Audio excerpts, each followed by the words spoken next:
Welcome to the Experts in Sport podcast, brought to you by the School of Sport, Exercise and Health Sciences at Loughborough University. Today I'm with Dr. Daniel Reid, Senior Lecturer at the Institute for Sport Business at Loughborough University, and we're here to talk about the use of painkillers in sport. We discuss the prevalence, purpose and impact of the use of painkillers in sport, provide a variety of examples of the use of painkillers and the decision-making process involved, before focusing on the potential long-term impacts of this practice and potential solutions. Hi Daniel, thanks for joining me on the Experts in Sport podcast. Hi Martin, thanks for having me on. No problem. Last time you were on, and I was shocked at this, was back in 2021, and we were discussing doping in sport. So since then, can you tell our audience a bit of an update on yourself and what you've been doing with your research? Yeah, sure. So it's been a busy 4 years. I've stayed in the substance use in sport space, maybe transitioning away from a focus on policy and anti-doping more specifically into a broader focus on substance use across sport with an emphasis on player care. So looking at a variety of different angles on this, whether that be the use of medications and medication misuse. Last year, I did a large project looking at nicotine use in football, but then there's other angles you could also take. So sleeping pills are another one that I find particularly interesting that aren't necessarily prohibited, but we see have lots of influences on substance use and player care. And that all feeds into kind of a broader view on the ecosystem of how do we best protect athletes during their career, whether that be developing athletes in academies or on pathways or throughout as adults in a kind of more structured way, and then also post-career. So how do we best prepare athletes for life after sport, and where do substances fit into that? Thanks for the update. As we've spoken offline, it's a bit of an interest of mine around this, probably more so around the educational side and player care, so looking at their future, especially from a young age and when they're released at various stages of their career. And we might touch upon that throughout, because I might ask you some questions linked to ages and when this actually begins with the painkiller use, because that could be quite interesting. So as we've said, today we're going to focus on the use of painkillers in sport. So can you tell us why this area is specifically really important? Yeah, absolutely.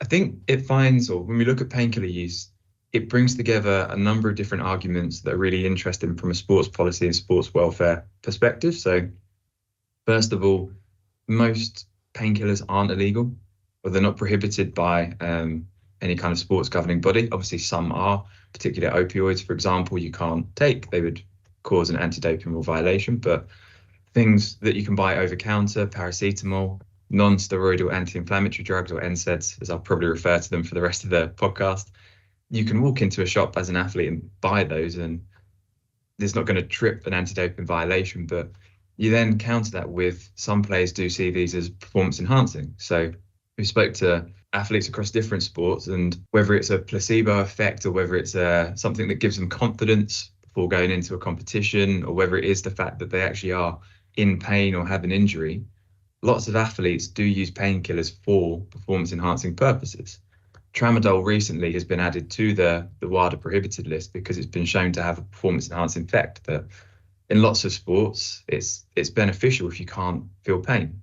And if you're fatigued, it can deal with some of those issues. So it's a really interesting space to look at from a policy and welfare perspective for that reason. It's not illegal, and lots of athletes, to be clear from the beginning, use painkillers for medical conditions or for different treatments within perfectly sensible norms with doctor supervision. But there are issues if it's used unsupervised or used in a way or misused in a way that it shouldn't be. So in the short term, we know there are issues with injury exacerbation, for example. If you go into a competition, you use painkillers to perhaps mask an ankle injury, and then you can't feel that properly, and then you continue to compete, you can make that injury worse. So that's the most pressing short-term issue you look at. But then if you start to think about it from a long-term perspective, there's problems with gastrointestinal issues, perhaps kidney issues if you're misusing and overusing drugs, painkilling drugs. There is some interesting research, for example, in football, looking at intra-articular knee injections. So players that had that during their career, and then the likelihood of knee pain post-career. And those that have those injections are far more likely to have knee pain post-career because they've competed through injuries that they maybe should have rested. And it's when we start to look at those long-term conditions, you're very much seeing often a sacrifice of short-term stability and short-term gain, and it's being traded off against the much longer-term potential harm that could occur to athletes. It's a really interesting space and very kind of probably difficult to navigate because, as you've said, it's not illegal. And it comes back to kind of what's the right thing to do and wrong thing. We talked there, you talked there about short term and long term. Is there an argument as well that it's not necessarily, and this is me trying to think about the research I've read from you, so I might get this wrong, but do people also argue that it's not performance enhancing because it's just stopping performance decline, which, you know, we would probably both say is performance enhancing, but is there some truth in that? Yeah, so you could, it comes down to a sports philosophy, sports ethics point of view, that you could argue that if you're injured or you've got an injury that doesn't prevent you from participating, but is obviously causing you some discomfort, you could argue that taking painkillers returns you to your normal state of function. So in that sense, it's not enhancing, it's just restoring. Or you could say that based on that moment in time, the use of that drug is enhancing your performance. So that you could look at it from both angles, and there's arguments for both. But I think what we really need is kind of evidence and experimental evidence for particular drugs in particular circumstances that show, if I took this, do I improve more than I wouldn't have done? But I think when there's injury involved, that's when it becomes a bit less clear cut. Yeah, no, we could talk around that and people could debate that forever. But I think the focus that we're potentially going to look at mainly here is that we know it's happening, and, you know, the decision-making process around it, which we'll get to later, around the short term and long term, I think is the big thing for us to focus on. So before we do get to that, can you give us some examples of players? Because I think in some of your work, there's some specific examples of players that may have experienced this in the short term and then have long term issues with it. So could you talk us through some of that? Yeah, of course. So there's a number of different examples, and I'll use some examples from football because that's where a lot of my research comes from. But you can find these examples across sport where either painkillers have been a particular issue or have exacerbated particular issues. So one example that springs to mind is former footballer Ivan Klasnic, who was awarded 3.6 million by his former club because he had a kidney condition that he believed was undiagnosed. And by continuing to use NSAIDs during that period, he argued that it exacerbated that kidney condition and made it worse. And he actually had a kidney replacement, I believe. So that's obviously quite an extreme version of this, extreme outcome of this. But there's far more examples you find of, especially in the UK, professional footballers. You can just go and Google lots of stories of this, of players who used relatively lower strength painkillers such as NSAIDs, ibuprofen, just in extreme volumes throughout their career to manage fatigue and to manage pain that they were playing with daily, that have gone on to live with the consequences of that. Daniel Agger, who was formerly at Liverpool, he's another one. He's spoken before about he used a lot of painkillers during his career to manage back pain, and says he now lives with, post-career, he now lives with back pain every day. That he very much puts down to the fact that he was competing through injury. I don't know if you're aware of the story of Chris Kirkland. No, I'm not. I did. Goalkeeper. Here's a random one. I know the guy who scouted Chris Kirkland, but I did anyway. Okay. I coached with him many years ago. But anyway, carry on. So Chris Kirkland has recently come out talking about his addiction to opioids, and that began with using painkillers to compete through an injury. Because I believe at the time he was on a short-term contract, so there was a pressure there to stay within the game. So he used painkillers to manage an injury, and it kind of progressed, and he built up a tolerance to drugs. And he's spoken very openly and very honestly about the impacts that's had on his life. So the potential long-term consequences, although the examples I've given are obviously extreme and quite uncommon, when they do go wrong, they can be very, very impactful on a mental and psychological level. No, definitely. I think I read, it may have been in and around your work around John Terry. I think, did John Terry spend half a season, doing that to get through one of the Premier League winning seasons? Yeah, so John Terry was asked, it was Jose Mourinho at the time. Yep.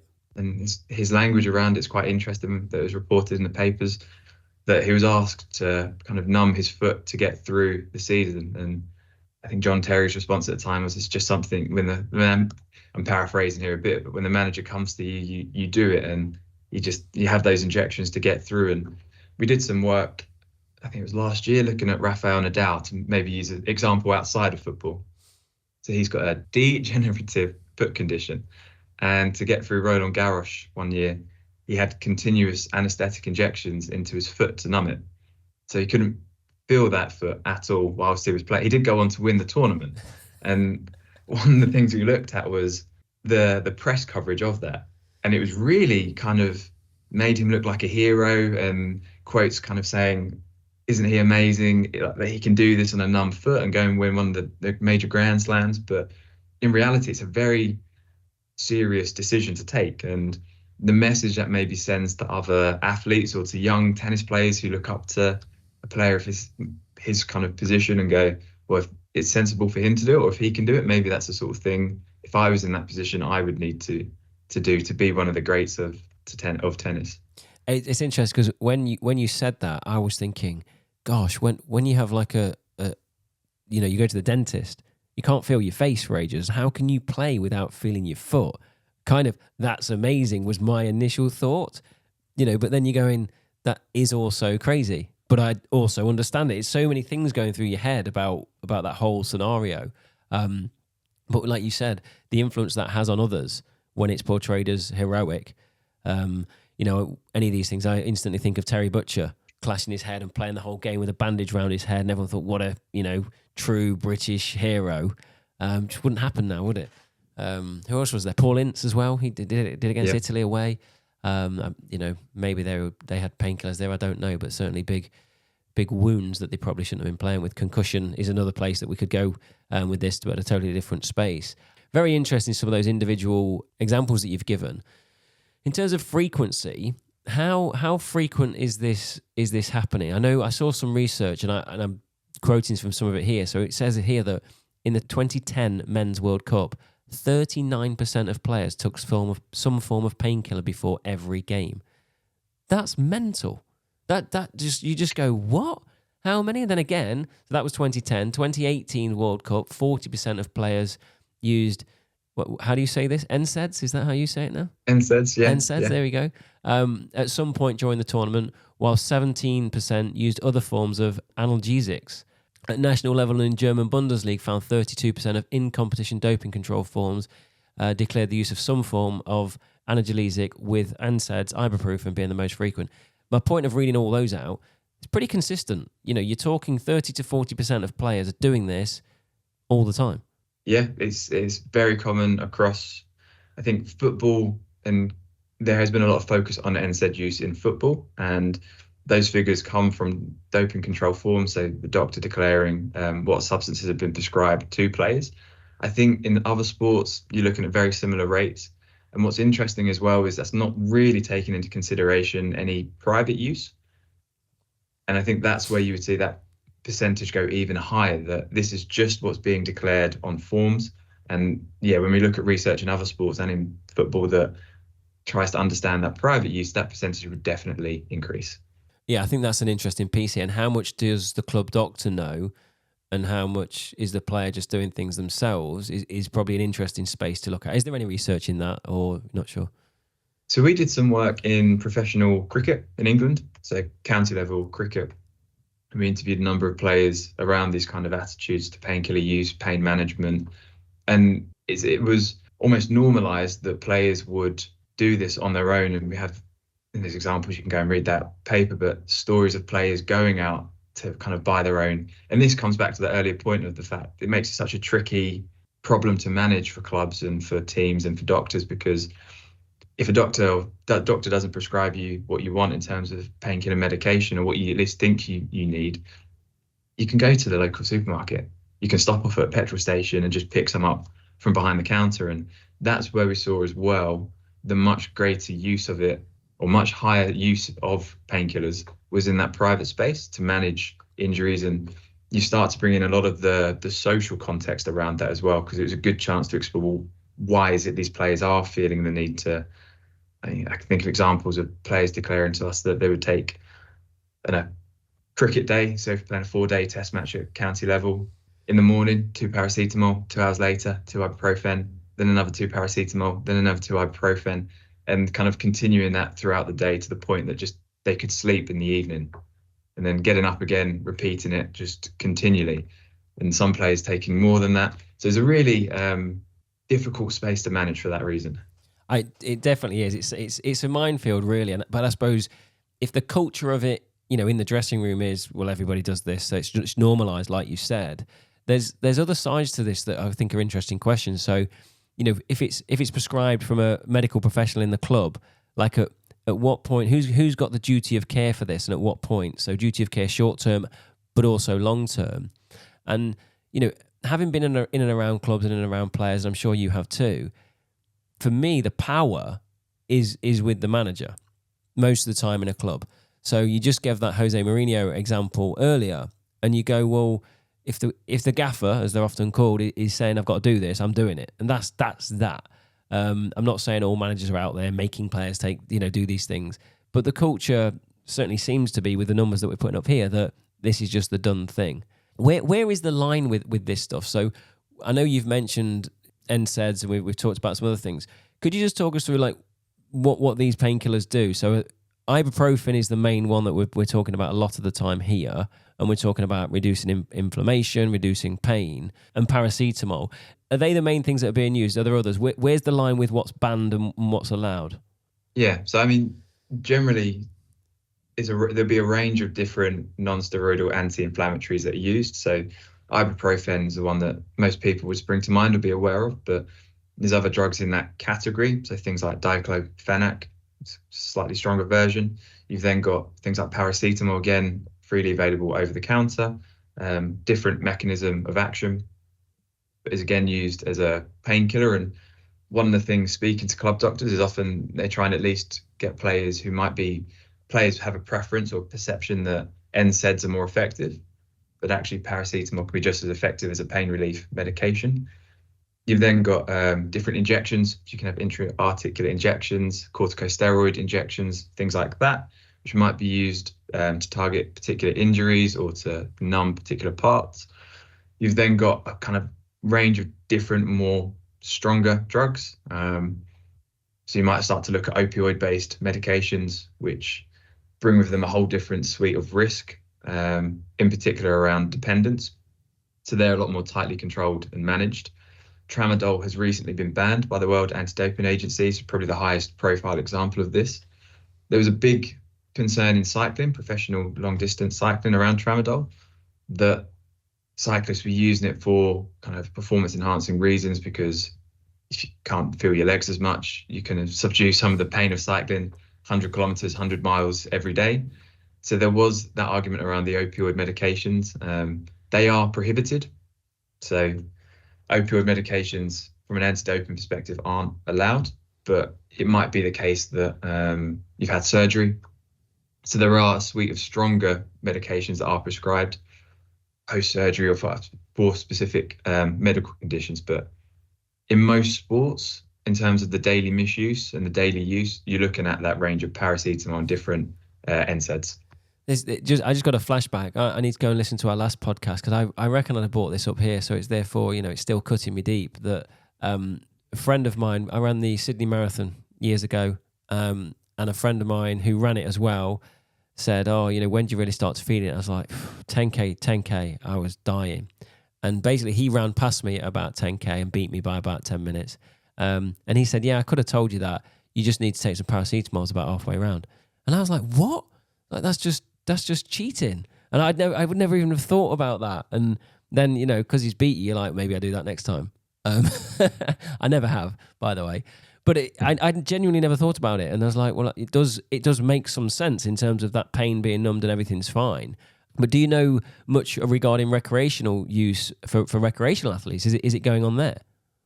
Yeah, absolutely. So maybe staying on that topic of running, there's loads of research looking at amateur ultramarathon runners and marathon runners, and really kind of high use to get through those events, kind of in competition, use of painkillers, NSAIDs and paracetamol.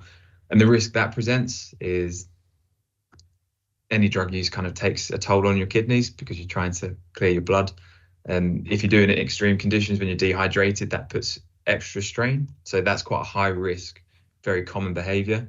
One of my colleagues that I've done some work with before, Craig Rosenblum, He's also looked at parkrun. So you're kind of meant to be enjoyable 5K on a 5K. Saturday morning. There's a really high percentage of park runners that report having used painkillers in some way, shape, or form to manage injury or whatever it may be. So we know that this goes on, whether it's your kind of weekend warrior amateur runner, whether it's the most elite kind of football players in the world. It goes on everywhere. It's almost mind-blowing, but then it's really understandable.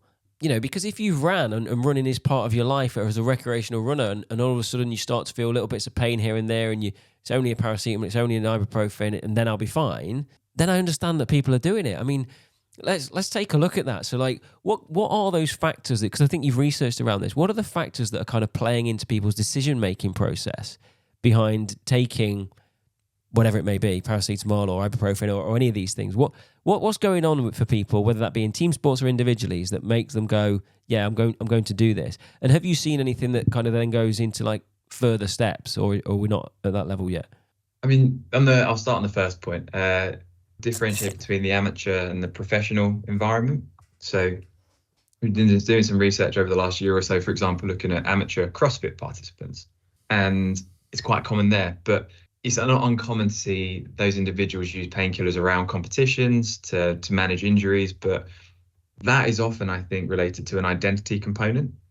There's a cost component there that Hyrox is something that's really popular at the moment. If you spend quite a lot of money to register for that, to sign up for that, and you've got a niggle that week, you decide, well, I'm not going to lose my investment. There's that motive, which a lot of people have reported. But I think with an amateur part, there's far more of the identity component. So if you really identify as a runner, you really identify as a CrossFit participant, it's a preservation of your identity, because if you can't do that because you're injured or because you're tired or fatigued, then this question of who are you starts to emerge. And it's no different at elite level when players are injured and you see that question of, well, who am I emerges, and it's still very strong at the amateur level. You've also got the social component. So if your whole social life is built around your sporting participation, whether that's going to a run club, going to your local football team, whoever it is, injury again presents a threat to your social well-being. But then those things don't stop when you reach an elite level. But then when you reach that elite level, the next step is then, well, maybe paying my mortgage depends on being able to perform. And I think that's the real difference, is that if you've got, I think there's a perception that most athletes are the deals you hear about in the newspapers, where it's millions of pounds and you're set for life and you can retire at 30 and not ever have to worry about working again. But in reality, 99% of athletes don't have that experience. Even if you look within football, right? We drop down out of the Premier League and probably out of the Championship now. If you're a League One, League Two footballer, you need a career after you're finished, and you need to then maximise your career as a footballer. You need to make as much financial gain out of it as you can. Injury is something that threatens that. You're injured, you might not be able to, whether it's a goal bonus, whether it's a clean sheet bonus, whether it's being able to play to show that because you're on a 6-month contract, potentially you need to get a new deal for the start of the next season. Once you feed that element into it, there's a real social mix of factors that kind of normalize and can legitimate that decision to use painkillers. 100%. I mean, I think reading your work, I think I got the terms physical capital, cultural capital, and economic capital. And you pretty much have, but could you just speak to those terms as well? Because I found those quite nice. So physically, we're talking around injuries and what you're like there. And economically, we're talking about, well, if you're injured, you don't get paid, and how you get paid. What's the cultural capital within that? Yeah, so as you said, the physical capital is that physical ability any individual has. Economic capital then being kind of finances, and we generally view sport as a trade-off of physical capital for economic capital. I'm using my physical ability to make a living. The cultural capital is then the part around it that we know within team sports, there's often this view that being able to dedicate yourself to the team, sacrificing yourself for managers, for your teammates, not letting teammates down, that accrues cultural capital. You're viewed better for doing it. You see so many examples of it in the news of players talking about this during their career, and it came up quite a lot actually during our cricket work, is that the term would be not one perceived as soft, not wanting to let the team down, not wanting the coach thinking that you're not committed or not bothered. So exactly that. It's this cultural capital that if I've got a bit of a niggle and the coach comes to me and says, "Oh, can you?" This is it. I'm thinking of an exact example here. Can you open the batting for us? And you're probably before that thinking, I can't play this week, but the coach has directly contacted you. What do you do? And in the back of your mind, you're maybe thinking, if I don't do this, maybe he's not going to come to me again and give me the opportunity. Maybe he thinks I don't want to, I'm not committed to the team. So then there's this cultural dynamic that really influences this, what I don't know, it's about to say black and white, but it's not black and white, black and white decision between competing through injury or not. And I suppose one thing I've maybe not made clear so far is there is a difference in my mind between supporting players, and it might be one-off instances. So it might be that it's a really important game and you say, do you know what, we'll get this player through this one-off instance and we'll communicate the risk to them and we'll do everything we can within our ability to minimize harm, versus what I see as a different type of behavior, which is the private misuse. So often without any kind of medical supervision, it's prolonged. Athletes trying to work out dosages and things like that on their own, just navigating it, doing it in private, hiding injuries. Those to me, I think, are two very different environments, and there needs to be a bit more work done about the categories of players that fall into that. It's such a difficult one though, because they're like you said, they're legal, and then there's the big game comes up, and the medic, we're talking professional sport here. The medic goes, well, just for this game, let's just do this because that'll be fine. It's just one game, blah blah blah. The gate's open then. In my head, the gate's open, and the player's going, well, I don't want the medic to know that I'm actually injured, and he said this was fine, so I'm just going to keep doing this. You can see that happening, can't you? And so, what are the problems of that? So, what are the potentially moving towards the longer term problems really of continued use of painkillers? Have you come across things in your research around that? Yeah, so I mean the continued misuse of, and especially I'll maybe refer to NSAIDs a bit more here again, but gastrointestinal kind of issues are well recognized with NSAIDs. I think I gave the example earlier as well in terms of injury exacerbation. So what might be a 3 to 4 week return period if something's rested, if you as a player decide to use these drugs privately because you don't want to lose your team in the spot, maybe you've only just got back into the squad sort of position, and then you aggravate that injury, it might become, rather than a 3 or 4 week return, it becomes a 12-week return. It might become something that leads to longer term conditions. We know there's issues. I apologize to the listeners for always referring back to football, but we know there's kind of issues post-career with things like arthritis. And again, playing through injuries with the use of painkillers can feed into that. If you look in the US, slightly different example, American football, there is some good research out there now around post-career long-term dependence on opioids and opioid medications, which again brings, as I said before, different risks to it, but you don't really want to be dependent on any medical substance to manage pain. And I think that's maybe a part that's not come up so far, but is the amount of athletes that do spend their life after their careers in pain, whether that's daily pain or intermittent pain, but through the kind of hardships they have to put their body through to succeed. That does often lead to lifelong physical conditions that have to be managed. Well, I think in some of your work you talked about the kind of physical capacity trade-off of, you're putting this work in at a young age for the economic capital, for the growth of income, knowing that longer term, it might cause damage. Many players are probably aware that this might not be good for them long term, but are not bothered, in that moment. And for many of the reasons I think you've spoken about. So, taking one for the team is something that people, would be regularly said, well, let's do this for everyone else. I've done it for the boys. I've done it for that's in a male football environment. We've all heard those terms. In terms of fans and things, fans will be very much, again, I've heard these things. Oh, they get paid loads of money, so get on with it. Treating them very much like almost like an animal. You're getting paid. I'm paying to watch you. I want to see you perform. That kind of thing does exist within this. And in that culture that we talked about before, the culture of sport is exactly that. No pain, no gain. All that kind of mentality comes into this. That probably, and I think you talked about media before and Rafael Nadal with that example, all of it plays into this, that macho side of things of just getting on with stuff, just take the pills, do this, and you'll be fine and get on with it. I think it's not just the individual that's kind of making this decision. There's so much around it that is influencing them to do this.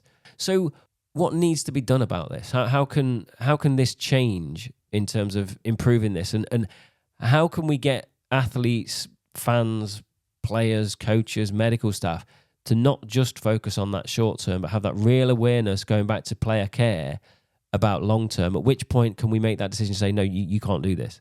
I think it's a really tricky position and issue to deal with for the things we spoke about already, whether it be the normalization of these behaviors, the fact that often in sports you have athletes that become coaches and then they transfer those same attitudes into their coaching and then expect it of the players below them. So there's that generational transfer.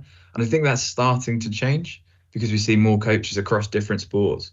It's now a bit more acceptable to come in without having played the sport yourself. I think there used to be this attitude that you had to be part of the culture. But in terms of actually starting to change things, it ranges from very kind of changing hearts and minds of individuals within teams and clubs through to broader policy perspectives. So one thing, for example, is economic costings. This is a really kind of nuts and bolts. But if you think about players' wages for however long, and if you know that an injury perhaps is going to be 3 to 4 weeks, you know the cost that is to a club. And then if you can communicate, well, here's the potential cost if we risk this player, we enable them to compete through this injury, and there might be a reason for that. It might be that that player is decided unlosable at that time point and it's just one game, but you could communicate in that way that where there's a 4-week cost to this if we rest them, or there's a 16-week cost if this injury gets worse in severity. That's an interesting one. Just to cut in there, it's an interesting. I was just thinking, well, as a manager, especially in tight games, big games, your career is really short. If you're not performing, you're going to say play. And I just wonder really with, there's been changes, and the European system's been different for a while, but there's been changes in the UK around director of football type space. And I wonder whether there'd be a place where a director of football could come in here and actually, overrule a manager. Because if you look at that from an economic perspective, and this is an interesting idea, of the director of football is seen as somebody who develops the culture and they're there long term and they're kind of, helping influence that. Well, if player X is going to be out for 4 weeks and it's going to cost you £1 million, but if you risk this and he's going to be out for 6 weeks, it's going to cost you £4 million. Is there a space where directors of football are coming in and saying, he's not playing? Like, manager, you do your job, this guy's not playing. Am I in dream world with that ever being possible, or is that something that might be possible? I don't think it would be unfeasible. So we did some research. I think I mentioned earlier, Craig Rosenblum, a colleague, looking at decision making around painkiller use and pain management in elite football, and lots of the staff we spoke to were all either from performance or medical views related to, obviously, does a player go on to play on a Saturday afternoon sort of thing. And yeah, there is this negotiation of working with managers, because managers always want their best players available to them all the time. Like in a dream scenario, you have 0 injuries, your best players are fit all the time, and you can just play them.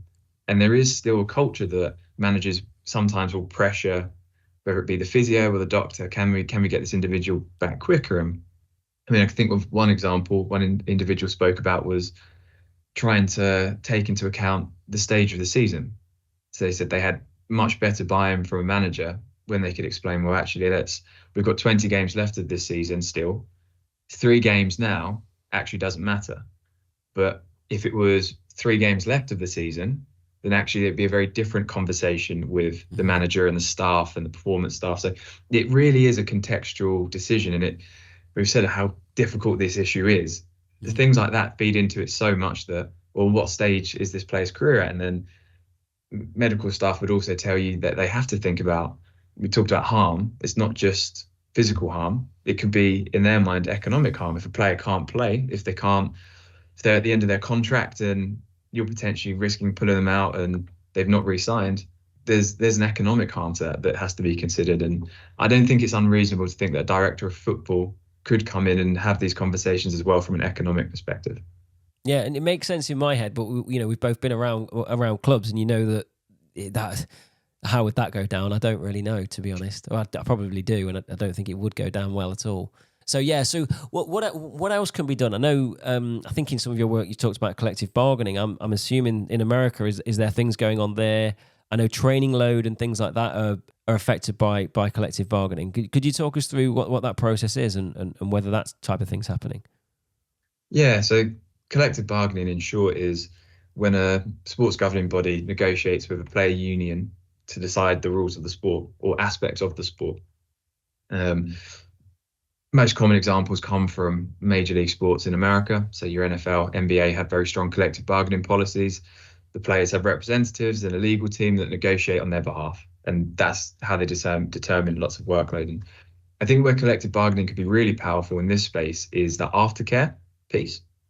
So what is it that players should be entitled to, regardless of sport or career length? What aftercare should you, as an athlete, be entitled to once you retire? And I think certain sports and certain clubs are getting much better at this, but it's still, to me, I think this is, we spoke a bit about long-term issues, is it feeds into this broader economic and kind of contextual piece we've spoken about.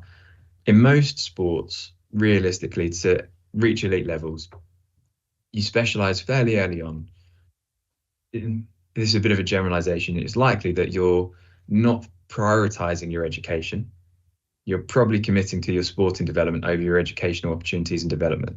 So by the time you become an adult, you reach a stage where your career depends on sporting performance. So there's that economic pressure that we spoke about.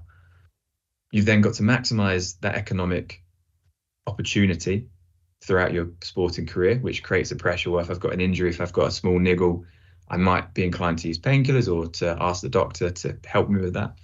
But then when you get to the end of that career, it's this question of what next. And if you don't have an idea, if you don't have a retirement plan, if you don't have a second career that you might want to go into, the challenge is then, well, maybe I'll just keep extending this career through. I might have an injury that I should have really retired from, but I can manage it with painkillers. I can manage it in other ways. So I think that's where collective bargaining and making sure that appropriate aftercare is in place becomes so important, because you're taking away, or you're trying to remove a part of that economic pressure to put your body on the line. This is kind of hypothetical, but you can imagine that if you're approaching the end of your career and actually, you've got your life planned out, what you want to do when you retire, it's less threatening, the idea then of stopping, than it would be, well, if I don't do this, what am I? What career do I have ahead of me? And that's where I think collective bargaining can really put forward these views. And I often as well, it's good to remember that, as I said before, I think it's not about thinking about the kind of the 1% players in any sport that are going to be set for life. It's thinking more broadly, how do you represent those athletes that they might only have a 2-3 year career, and then they have a career-ending injury, or they just don't ever re-sign. And those individuals in particular, it's their representation that probably needs more importance than some of the individuals who are going to be financially sound for the rest of their lives. Yeah, no, it's really interesting, because I was thinking exactly that. Your League One, League Two, if we're talking football here, extending that career for another year, because even though the drop from being a top, the 1%ers, the top money, the drop in income from playing at that level on your hundreds of thousands a week to all of a sudden being in a different career is massive. But they've got a big pension. They've got loads of money in the bank, most of them, if they've looked after themselves properly. So actually the pressure on them is not that high. If you drop down to League One, League Two, the income, still a good income, but the drop in income down to something else, and you actually still need the money, is quite a drop for a lot of them. You go from being a pro player to all of a sudden coaching, it's quite a drop. And therefore, they're going to want to keep playing for longer. And like you've just said, they're going to potentially do things that's going to be even longer term, more damaging to them. But they've got nothing to help them out. The collective bargaining, and again, I've looked at this briefly, but it seemed that the NFL did this really well, linked to some of this retirement stuff. So I think and I don't know if you've got details of this, but I think that over the last 10, 20 years, there's been quite an increase in that kind of pension type scheme for those, the standing on the shoulder of giants thing, but they weren't getting paid what we're getting paid. So there's been some kind of acknowledgement that actually some of our money is going to go towards paying those pensions and increasing that pension part. Do you know much about that? I don't know too much about it, but it's definitely a space I think a lot of unions globally are looking at, is this long-term support. And I mean, one of the things I think they have done really well is financial literacy. So you said before, you made the point around, have they looked after the money? Have they got a good pension? That is one thing that is, it maybe sounds quite removed from, well, we're talking about painkillers. Why are we talking about athletes being better at managing their money? I think it's very, in my very mind, clear. the two are connected. Absolutely. If you better educate players about, well, here's a good sound financial investment, here's how to look after your money.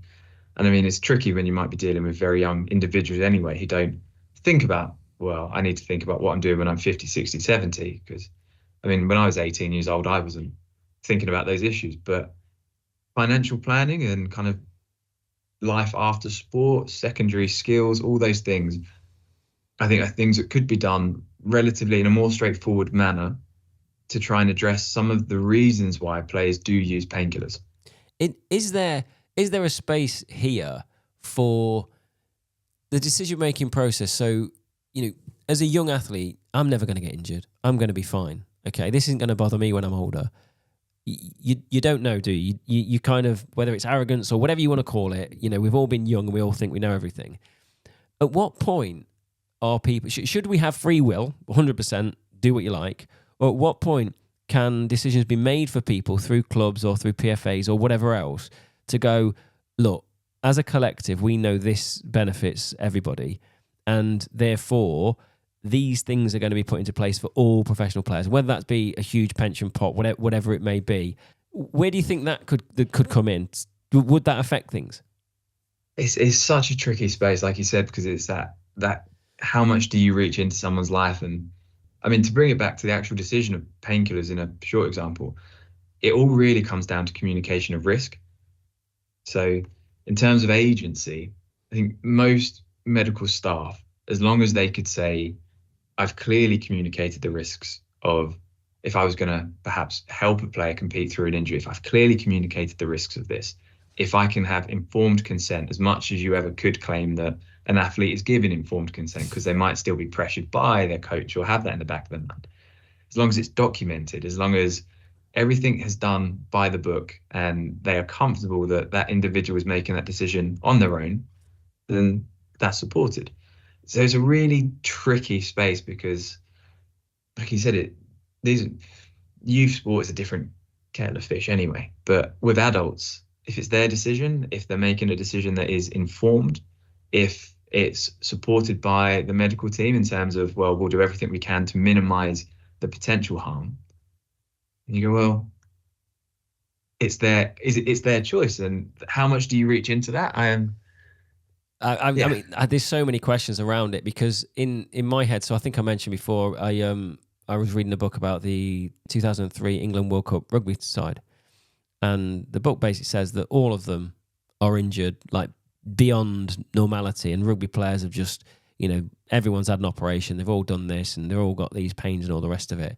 I think an interesting question would be, if you went back as a player now, having won the World Cup for England, and you knew that you were going to become, disabled for, and your body's not working as it should, would you still make those same decisions to win the World Cup? Now, it'd be interesting to know how many of them would say yes. Because in my head, I think a lot of them would say I'd still do it. But I don't know that. Is there any research that's looked at that? I mean, the example that springs to mind, and this is probably more anecdotal, adjacent topic maybe, is there's the lawsuit going through rugby right now in terms of head injuries and the long-term consequences of those head injuries. And I think, as you said before, there's an attitude of, well, athletes are paid a lot of money, they know what they're getting into. But I think if you, and I might be wrong, I think if you said to those individuals in that lawsuit or involved in that, currently going on, would you trade your career for your current state of health? I think the majority of those individuals would say no. I don't think they would see it as a fair trade-off. I might be completely wrong, but from the bits I've read, I think it's this view that, well, you're willing to sacrifice something, but I know it's not directly related to painkillers. No, it's good. It's a very valid point. Yeah, that's how I view it. Is I know exactly what you mean. Would these individuals trade off a lifetime of physical health? Because it's not guaranteed anyway. You could have a perfectly normal career and still suffer from health conditions later in life. But it's a really tricky one, and how you get someone to make an informed decision about those risks as a young individual in that environment. That goes back to my point before. So, and I imagine, but in a lawsuit, so it can almost be like, well, we were made to do this. We didn't know this was going to happen, and those kind of elements. So if health practitioners and people, and if we now culturally do know that it's likely that these things are going to happen, well, at what point do who has that accountability, that duty of care to say, no, you're actually not playing. You can't, because this is what's going to happen. Is it the legal side that's going to have to come in to say it's not happening? And then, that takes away the free will of an individual to go, no, I know what's going to happen, but I'm willing to do it. Even though culturally we know there's all those other pressures on them. Like, I don't even know if there's a question there or anything you could answer. Well, I often wonder about the role of insurance companies in all of this. So sports teams, sports governing bodies will have insurance policies, have taken out insurance policies for events like this. And I wonder to what extent insurance companies would be interested in some of the decisions that are made or policies and rules that are put out by sports governing bodies, because ultimately they might end up having to pay out for, if there was a lawsuit later on in 20 years' time from a practice that's going on now or that emerges, and it's athletes again claiming about something. As an insurance company, you would surely want to minimize the risk to you. So I think I've never seen any research looking at their role in kind of sports welfare, athlete care, but they must be I would imagine they're a very large player in the background, and it'd be interesting to know what influence they have on the decisions and the duty of care and the liability that you spoke about. That's a really interesting one, because I'm thinking that the things that could be done to change this is certainly around that space, really, and around if lawsuits start to happen and somebody has to start paying out, then actually there is some kind of boundaries put in place there where we do know this has potential. And like the concussion and the rules that are being changed and things like that within rugby and football, then maybe it is the governing bodies that start to become more accountable to some of this. I don't really know how, but I'm just kind of thinking out loud. Maybe it's also the sport helping to change that culture and utilising some of those older players who are in these situations, coming in to see the younger ones and saying, look, or that collective bargaining piece where something could happen in that space. Maybe there's spaces there. We've talked about the career, and we've talked about kind of the potential for this kind of physical capital and this sacrifice for economic gain, and then actually there's then this physical payoff at the end where people are struggling. I just wonder, has there been any research into the youth football side and where this begins? Do we know anything around that? Yes, I mean, you can see attitudes to that. We talked about the cultural capital and that willingness to play through injury for your teammates and what the coach values. Those attitudes develop quite early. So you can see that in adolescent sport, across sports, that this sporting culture, the attitudes that often around team sports as well, but not necessarily excluding individual sports, that it develops early, these attitudes. And often it is seen from the media, but also, well, if you're a player in an academy, what are the attitudes within the first team? What is it, if that's where you're trying to get to, what is it that those individuals are doing that have got them to that point? And what do I need to be doing to get there? And you mentioned a little bit earlier around education just now. And I think that is part of it. Is education is a massive part of this issue, but it needs to start early, and it needs to come from a younger age of, well, this is how you look after your body. These are the risks. These are the decisions you're going to be faced with. And I do think there's a part for older players and retired players, because they're speaking from a position that other athletes would recognize and say, well, they've lived it. They've probably got a lot more value and a lot more respect than someone who just comes in externally. I think of myself, are they going to listen to me? Yeah. I'm not in their situation, I'm not in their position. Or are they going to listen to a former player who's achieved everything they want to achieve, but has some some experiences and some knowledge about how they dealt with it. So I do think, one, it starts very early, and that's quite well evidenced. And painkiller use does go on at an adolescent level.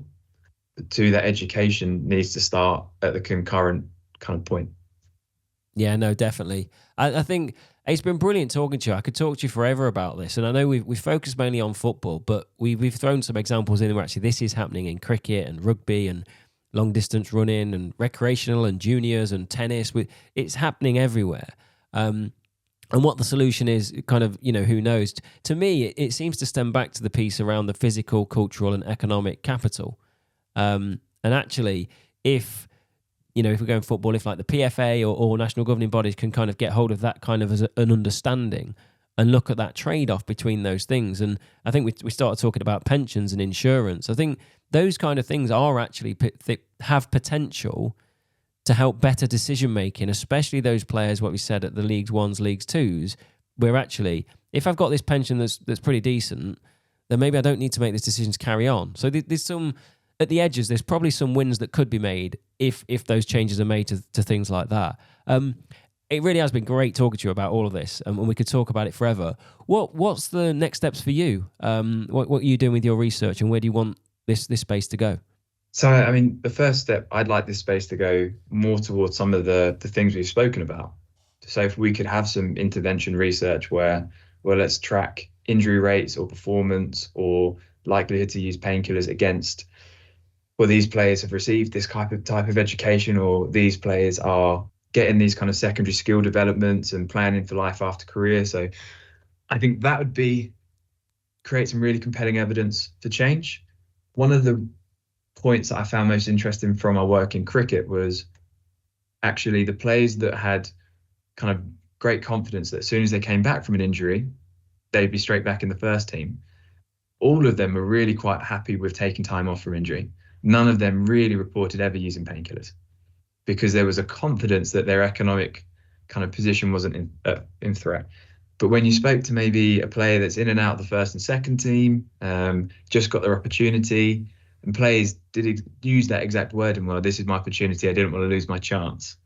I think that really speaks to that same argument of if you allow and give athletes an opportunity to prepare for life after sport, it reduces that pressure. And I think we need evidence, consistent, robust evidence that you could take to teams, take to clubs, governing bodies, and say, well, you're better preparing, you're going to reduce this risk. I think there's a point as well, every sport seems to be increasing the amount of sport they're playing. I mean, there's a big discussion in football right now around player load and how busy the season is. You look at tennis right now, the tennis representative of the tennis, their player union, is now taking a lawsuit out against their governing bodies because they think they're playing too much tennis as part of that lawsuit. Rugby is looking to increase its season. Cricket has a 365-day-a-year potential season because you can play in the northern and southern hemisphere. I think there's a bigger piece around those attitudes to sport and how much we demand of an athlete, which obviously feeds into this. And I think there needs to be some work, and there is a lot of good work being done in certain sports around the impact of player load. And I think you could connect that more closely to attitudes to painkillers. It'd be interesting to know, does these pressures feed in? Because I'd be pretty sure they do. And then I think the final thing would be, in terms of my own research, seeing how these perhaps connect and these attitudes connect to other substance use issues. So in football, there's been a few stories in the news recently around, for example, sleeping medication and the use of widespread use of sleeping medication in certain sports. And I'd like to see, is there correlations or associations between those players that are perhaps using painkillers more frequently? Are they also more inclined to use other types of drugs or medications to manage their well-being and their body? And because then you open up all these potentials for drug interactions and things like that. So I think that's where my own research is heading towards as well. It sounds super interesting. It's been really good talking to you. Hopefully our listeners have gained a deeper understanding of the use of painkillers and that the wider piece around this and why it is actually so important. I think some of that research you've spoken about there, moving things forward, be really interesting. Potentially come back on in another 4 years and we'll have a look at the impact of the work and what you've been doing. But yeah, it's been awesome speaking to you. And yeah, in the future, let's see what difference can be made with some of the research that you're doing. Thank you, Martin. Yeah, it's been a pleasure. Thanks for having me on today. No problem. Thanks for listening to the Experts in Sport podcast.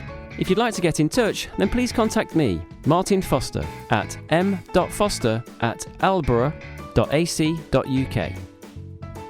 Thanks for listening. See you next time.